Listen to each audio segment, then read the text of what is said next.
स्वयं को बदलो, संसार बदल जाएगा। भगवान बुद्ध की एक प्रेरक सीख। गौतम बुद्ध का दर्शन मात्र धार्मिक उपदेश नहीं है, बल्कि यह मानसिक मनोविज्ञान, साइकोलॉजी और जीवन जीने की एक श्रेष्ठ कला है। आज की भागदौड़ भरी जिंदगी में जहां तनाव और अशांति चरम पर है, बुद्ध की कहानियां हमारे लिए एक ठंडी फुहार की तरह काम करती है। मन की शुद्धि और शांति। बुद्ध कहते थे, हम वही बनते हैं जो हम सोचते हैं। यदि आप अपने विचारों को नियंत्रित कर सकते हैं, तो आप अपनी नीति बदल सकते हैं। अक्सर हम अपनी समस्याओं के लिए दूसरों को या अपनी परिस्थितियों को दोष देते हैं, लेकिन बुद्ध हमें सिखाते हैं कि दुख का मूल कारण हमारी अपनी इच्छाएं और हमारे भीतर का क्रोध है। एक प्रेरक प्रसंग, क्रोध का जहर। एक बार बुद्ध को एक व्यक्ति ने बहुत भला बुरा कहा और उन पर चिल्लाया। बुद्ध शांत रहे। जब वह व्यक्ति थक गया, तो बुद्ध ने उससे पूछा, यदि आप किसी को उपहार दे और वह उसे स्वीकार करे, तो वह उपहार किसके पास रहेगा? व्यक्ति ने कहा, जाहिर है, मेरे पास। बुद्ध मुस्कुराए और बोले, ठीक उसी तरह मैंने तुम्हारे क्रोध और अपशब्दों को स्वीकार नहीं किया, इसलिए वे तुम्हारे पास ही रह गए। यह छोटी सी बात हमें सिखाती है कि बाहरी परिस्थितियां हमें तब तक विचलित नहीं कर सकती जब तक हम स्वयं उन्हें अनुमति न दें। क्रोध करना खुद जहर पीकर दूसरे के मरने की उम्मीद करने जैसा है। परिवर्तन की शुरुआत कैसे करें? वर्तमान में जिए। हम या तो बीते हुए कल के पछतावे में जीते हैं, या आने वाले कल की चिंता में। बुद्ध का मार्ग अहिंसा और वर्तमान का मार्ग है करुणा अपनाएं। जब आप दूसरों के प्रति दयालु होते हैं, तो आपका अपना मन शांत हो जाता है। मौन की शक्ति। कभी कभी उत्तर देने से बेहतर है शांत रहना। मौन हमें स्वयं को जानने का अवसर देता है।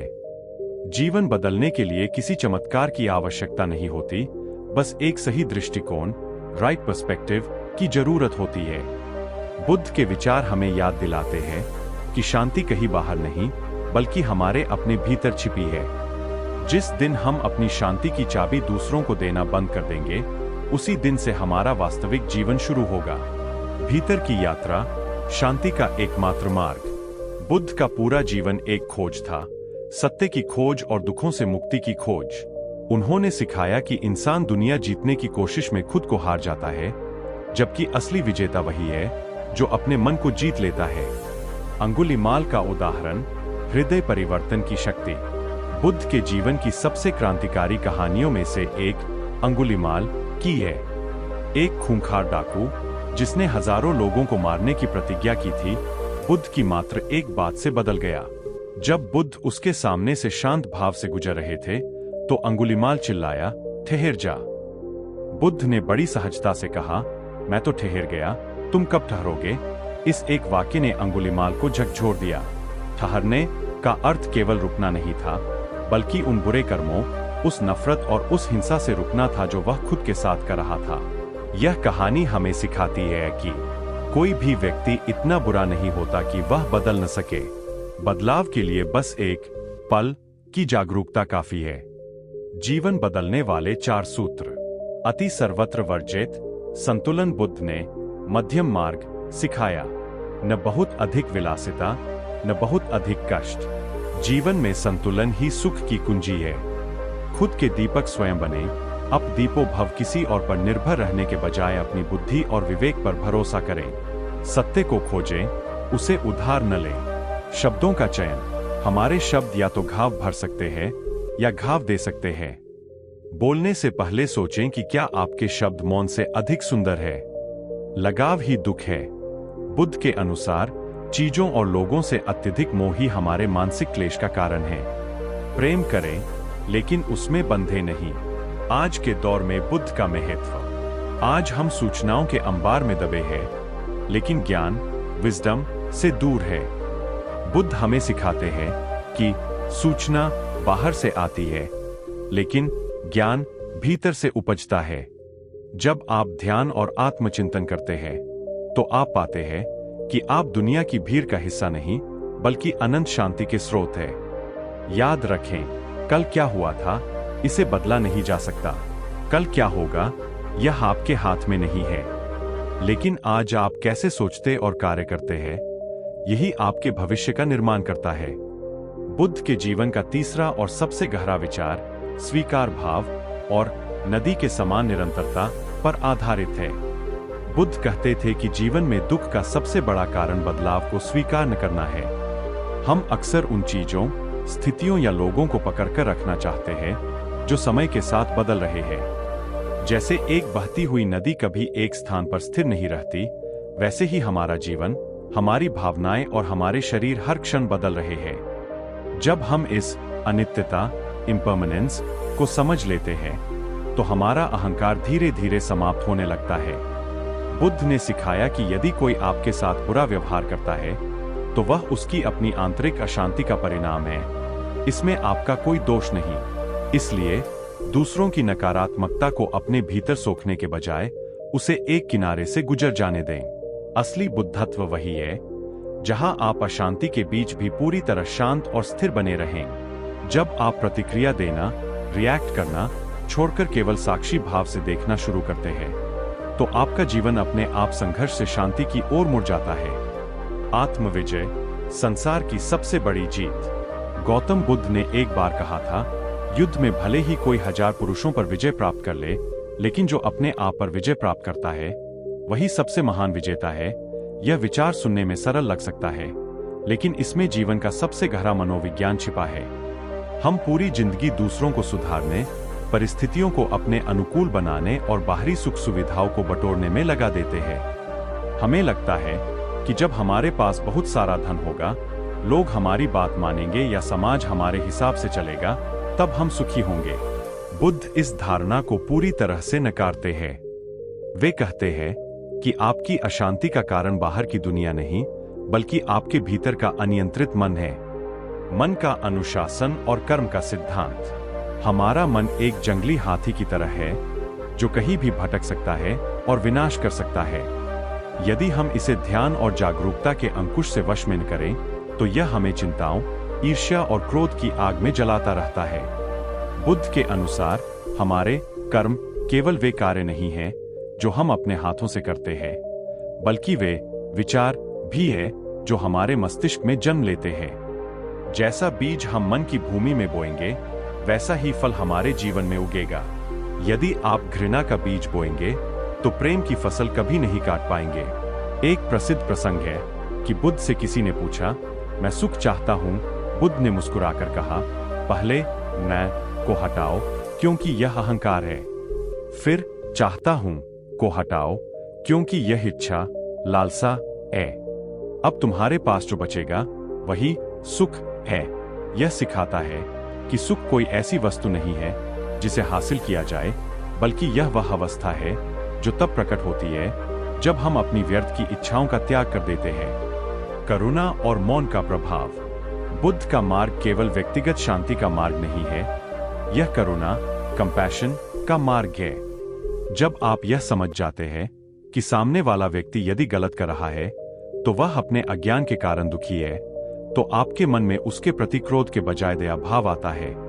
यही वह बिंदु है जहां आपका जीवन पूरी तरह बदल जाता है। आप प्रतिक्रिया देना बंद कर देते हैं। आप समझ जाते हैं कि हर क्रिया पर प्रतिक्रिया देना जरूरी नहीं है। मौन में जो शक्ति है वह चिल्लाने में नहीं। अंतिम सत्य, मोह से मुक्ति और वर्तमान का उत्सव। भगवान बुद्ध ने अपने अंतिम उपदेशों में एक बहुत ही मार्मिक बात कही थी, संसार की सभी निर्मित वस्तुएं विनाशी है, इसलिए प्रमाद रहित होकर अपना कल्याण करो। यह विचार हमें डराने के लिए नहीं, बल्कि हमें यह याद दिलाने के लिए है कि हमारे पास जो समय है वह अत्यंत सीमित और कीमती है। हम अपना अधिकांश जीवन उन झगड़ों, उन नफरतों और उन चिंताओं में बिता देते हैं जिनका अंत में कोई मोल नहीं होता। अनित्यता, इम्पर्मनेंस का बोध। बुद्ध का एक प्रमुख सिद्धांत है अनिच्चा या अनित्यता। इसका अर्थ है कि इस ब्रह्मांड में कुछ भी स्थायी नहीं है, न आपका दुख, न आपकी खुशी और न ही यह शरीर। जब हम इस सत्य को गहराई से स्वीकार कर लेते हैं, तो हमारा पकड़कर रखने, अटैचमेंट का स्वभाव बदलने लगता है। हम अक्सर चीजों को अपना मानकर उनसे चिपक जाते हैं, और जब वे हमसे दूर होती है तो हमें असहनीय पीड़ा होती है। लेकिन बुद्ध सिखाते हैं कि जैसे पतझड़ के बाद बसंत का आना निश्चित है, वैसे ही हर स्थिति का बदलना भी तय है।